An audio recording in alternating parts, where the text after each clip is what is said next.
ఎంత సిల్లీగా ఉంటదంటే, లోకేష్ తెలిసిందే గదా! లోకేష్ మనకి పాకిస్తాన్ మ్యాచ్, ఇండియా మ్యాచ్‌లో కనిపించాడు మనకు దుబాయ్‌లో అయితే.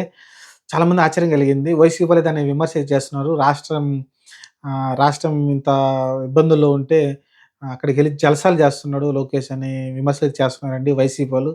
అది ఎంత సిల్లీగా ఉందంటే అసలకి వ వ ఇప్పుడు ఆయన ఒక మంత్రి ఓకే. No problem. ఆయనకి పర్సనల్ లైఫ్ అంటూ ఏముండదా? ఉంటుంది. ప్రతి ఒక్కళ్ళకి సీఎంకి, ప్రధానమంత్రి ఎవరికైనా పర్సనల్ లైఫ్ ఉంటుంది.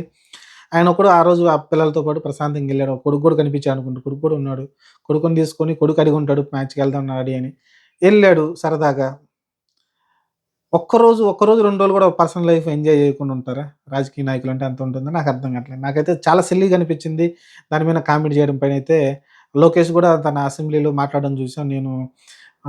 మ్యాచ్ ఇండియా నాకు ఎమోషన్స్ ఉండవా? నాకు దేశభక్తి లేదని అయితే క్వెషన్ చేశాడు.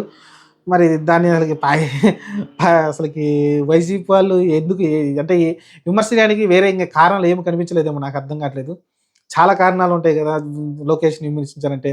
జస్ట్ అదొక్కటే దుబాయ్‌కెళ్ళాడు. ఇక వదిలేసి రాష్ట్రాన్ని హ్మ్.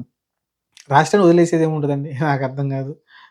ఇదైతే నాకు సిల్లీగా అనిపించింది. నాకైతే చాలా సిల్లీగా అనిపించింది. అదే చెప్తున్నా విమర్శ చేసే ఎవరు చెప్తున్నారు ఏంటనేది గానీ, వాళ్ళు చాలా సిల్లీగా అయితే మాట్లాడుతున్నారు వైసీపీ వాళ్ళు. నాకు తెలిసి ప్రతిపక్షంలో ఎలా ఉండాలనేది నాకు తెలిసి వైసీపీ ఇంకా నేర్చుకోలేదండి.